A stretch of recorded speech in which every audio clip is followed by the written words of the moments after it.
ನಮಸ್ಕಾರ ಸ್ನೇಹಿತರೆ, ಇಂದಿನ ವಿಡಿಯೋಗೆ ನಿಮಗೆ ಸ್ವಾಗತ. ಇಂದಿನ ವಿಡಿಯೋದಲ್ಲಿ ನಾವು ಜಂಬೂ ಸವಾರಿ ಬಗ್ಗೆ ನಾವು ತಿಳ್ಕೊಳ್ಳಕ್ಕೆ ಹೋಗ್ತಾ ಇದ್ದೀವಿ. ಸೊ ಅದಕ್ಕಿಂತ ಮೊದಲೇ ನಮ್ಮ ಚಾನಲ್ನ ನೀವು ಸಬ್ಸ್ಕ್ರೈಬ್ ಮಾಡಿರಲಿಲ್ಲ ಅಂತಂದರೆ ದಯವಿಟ್ಟು ನಮ್ಮ ಚಾನಲ್ನ ಸಬ್ಸ್ಕ್ರೈಬ್ ಮಾಡ್ಕೊಳ್ಳಿ. ಹಾಗೆ ಪಕ್ಕದಲ್ಲಿ ಕಾಣೋ ಬೆಲ್ ಐಕನ್ ಕೂಡ ಪ್ರೆಸ್ ಮಾಡಿ. ಸೊ ಹಾಗಾದರೆ ಬನ್ನಿ ಮುಂದಿನ ವಿಡಿಯೋ ಸ್ಟಾರ್ಟ್ ಮಾಡೋಣ. ಇಂದಿನ ವಿಡಿಯೋದಲ್ಲಿ ನಾವು ಮೈಸೂರು ದಸರಾ ಬಗ್ಗೆ ತಿಳ್ಕೊಂಡಿದ್ವಿ.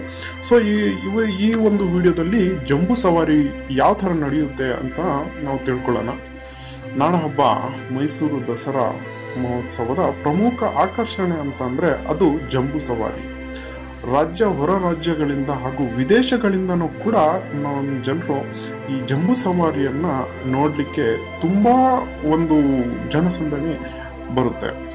ಈ ಸಮಯದಲ್ಲಿ ಇಡೀ ಮೈಸೂರು ನಗರವೇ ಒಂದು ಸಿಂಗರಿಸಿಕೊಳ್ಳುತ್ತೆ. ಜಂಬೂ ಸವಾರಿ ಸಾಗುವ ರಾಜಮಾರ್ಗದಲ್ಲಿ ಅಲ್ಲದೆ ನಗರದ ಪ್ರಮುಖ ರಸ್ತೆಗಳಲ್ಲಿ ವಿದ್ಯುತ್ ದೀಪಗಳಿಂದ ಕಂಗೊಳಿಸುತ್ತಿದೆ. ಮೈಸೂರು ನಗರದ ಹೃದಯ ಭಾಗವಷ್ಟೇ ಅಲ್ಲದೆ ಬಡಾವಣೆಗಳು, ಅಲ್ಲಿನ ಉದ್ಯಾನಗಳಿಗೂ ವಿಶೇಷ ರಂಗು ಬಂದಿದೆ.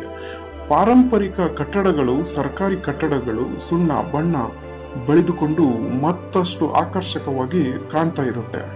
ಇದರ ಇತಿಹಾಸ ಬಂತಂದ್ರೆ ಕ್ರಿಸ್ತ ಶಕ 1640ರಲ್ಲಿ ಶ್ರೀರಂಗಪಟ್ಟಣದಲ್ಲಿ ರಾಜ ಒಡೆಯರ್ ಅವರಿಂದ ಆರಂಭವಾಗಿತ್ತು ಮತ್ತು ಈಗ ಕೂಡ ಇದು ಮುಂದುವರಿಸಿದೆ. ಜಂಬೂ ಸವಾರಿ ಬಗ್ಗೆ ನೋಡೋಣ. ಮಧ್ಯಾಹ್ನ ಶುಭ ಕುಂಭ ಲಗ್ನದಲ್ಲಿ ಅರಮನೆಯ ಬಲರಾಮ ದ್ವಾರದಲ್ಲಿ ನಂದಿ ಧ್ವಜಕ್ಕೆ ಪೂಜೆ ಮಾಡ್ತಾರೆ. ಚಿನ್ನದ ಅಂಬಾರಿಯಲ್ಲಿ ವೀರರಾಜಮಾನರಾಗಿರುವ ತಾಯಿ ಚಾಮುಂಡೇಶ್ವರಿ ದೇವಿಗೆ ಪುಷ್ಪಾರ್ಚನೆ ಮಾಡ್ತಾರೆ. 24 ಕುಶಲ ತೋಪುಗಳಿಗೆ ಗೌರವ ಸಲ್ಲಿಸ್ತಾರೆ ಈ ಸಂದರ್ಭದಲ್ಲಿ. ನಂತರದಲ್ಲಿ ಅರಮನೆ ಒಳಾಂಗಣದಲ್ಲಿ ವಿಜಯದಶಮಿಯ ಅತ್ಯಾಕರ್ಷಕ ಮೆರವಣಿಗೆ ನಂತರದಲ್ಲಿ ಅರಮನೆಯ ಒಳಾವರಣದಲ್ಲಿ ವಿಜಯದಶಮಿಯ ಅತ್ಯಾಕರ್ಷಕ ಮೆರವಣಿಗೆ ಚಾಲನೆಗೆ ನೀಡ್ತಾರೆ. ಜಂಬೂ ಸವಾರಿ ಅರಮನೆ ಆವರಣದಿಂದ ಬನ್ನಿ ಮಂಟಪದವರೆಗೆ ನಡೆಯುತ್ತದೆ.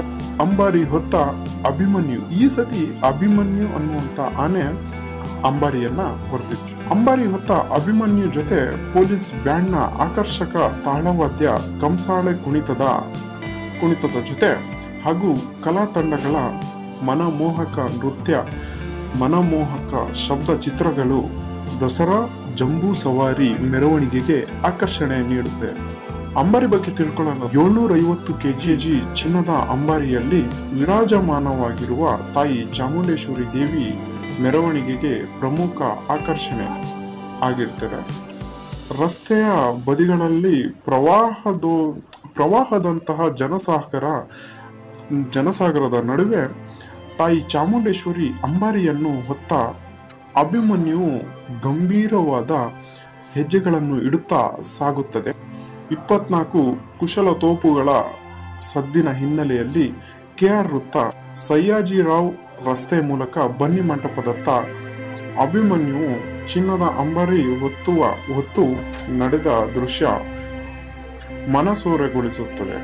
ಹಾಗೆ ಗಜಪಡೆಗಳ ಬಗ್ಗೆ ನೋಡೋದಾದ್ರೆ, ಈ ಬಾರಿಯ ದಸರಾ ಜಂಬೂ ಸವಾರಿಯಲ್ಲಿ ಅಭಿಮನ್ಯು ನೇತೃತ್ವದಲ್ಲಿ ಆನೆಗಳು ಅಂಬಾರಿಯನ್ನ ಮುಂದೆ ನಡೆಸ್ತವೆ. ಆನೆಗಳು ಮೈಸೂರು ದಸರಾದ ಪ್ರಮುಖ ಆಕರ್ಷಣೆ ಆಗಿರುತ್ತೆ. ಜೊತೆಗೆ ಜಂಬೂ ಸವಾರಿಯ ರೂವಾರಿಗಳು ಆನೆಗಳು ಅಂತಾನೆ ಹೇಳ್ಬೋದು.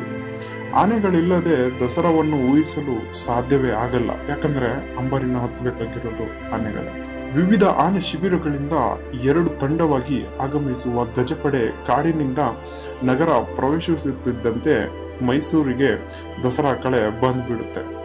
ಹಾಗೆ ಜಂಬೂ ಸವಾರಿ ತಾಲೀಮು ನೋಡೋದಾದ್ರೆ, ಜಂಬೂ ಸವಾರಿಯಲ್ಲಿ ಯಾವುದೇ ಅಡೆತಡೆಗೆ ಬಗ್ಗದೆ ಮುನ್ನಡೆಯಲು ಸಿದ್ಧವಾಗಿರಲು ಅಭಿಮನ್ಯು ಸುಮಾರು 750 kg ತೂಕದ ಮರದ ಅಂಬಾರಿಯನ್ನು ಉಳಿದ ಆನೆಗಳಿಗೆ ಮರಳಿನ ಮೂಟೆಯನ್ನು ಕಟ್ಟಿ ದಿನಕ್ಕೊಮ್ಮೆ ಅರಮನೆಯಿಂದ ಸಯ್ಯಾಜಿರಾವ್ ರಸ್ತೆಯಲ್ಲಿರುವ ಬನ್ನಿ ಮಂಟಪದವರೆಗೆ ಕಡ್ಡಾಯವಾಗಿ ಮಾರ್ಚ್ ಪಾಸ್ಟ್ ನಡೆಯುತ್ತೆ.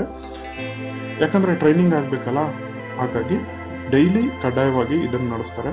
ಈ ಗಜಪಡೆಯ ಉಸ್ತುವಾರಿಗೆ ಮಾವುತರು, ಕಾವಾಡಿಗರು ಇರುವುದರೊಂದಿಗೆ ಪಶುವೈದ್ಯಾಧಿಕಾರಿಗಳಿಂದ ಆಗಾಗ ತಪಾಸಣೆ ಕೂಡ ನಡೀತಿರುತ್ತೆ. ಈ ಗಜಪಡೆಯನ್ನು ತುಂಬ ಜೋಪಾನವಾಗಿ ನೋಡಿಕೊಳ್ಳಲು ಮಾವುತರ ಕುಟುಂಬಗಳಿಗೆ ಅರಮನೆಯ ಆವರಣಗಳಲ್ಲಿಯೇ ಶೆಡ್ ಹಾಕಿ ಅವರಿಗೆ ಒಂದು ವ್ಯವಸ್ಥೆಯನ್ನು ಮಾಡಿಕೊಡಲಾಗಿರುತ್ತೆ.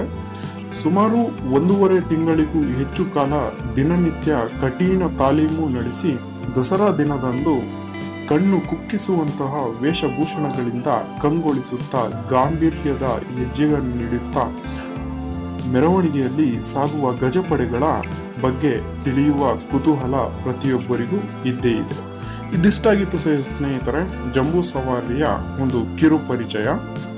ಸೊ ಇನ್ನೂ ಇದೇ ಥರ ವಿಡಿಯೋಗಳಿಗಾಗಿ ನಮ್ಮ ಚಾನಲ್ನ ಸಬ್ಸ್ಕ್ರೈಬ್ ಮಾಡೋದನ್ನು ಮರಿಬೇಡಿ. ಹಾಗೆ ಈ ವಿಡಿಯೋ ಏನಾದರೂ ನಿಮಗೆ ಇಷ್ಟ ಆಗಿದ್ರೆ ಲೈಕ್ ಬಟನ್ನ ಮಾತ್ರ ಪ್ರೆಸ್ ಮಾಡೋದು ಮರಿಬೇಡಿ. ಹಾಗೆ ಈ ವಿಡಿಯೋನ ಹೆಚ್ಚು ಜನಕ್ಕೆ ಶೇರ್ ಮಾಡಿ ಅಂತ ಹೇಳ್ತಾ ಈ ವಿಡಿಯೋನ ಮುಗಿಸ್ತಿದ್ದೀನಿ. Thank you for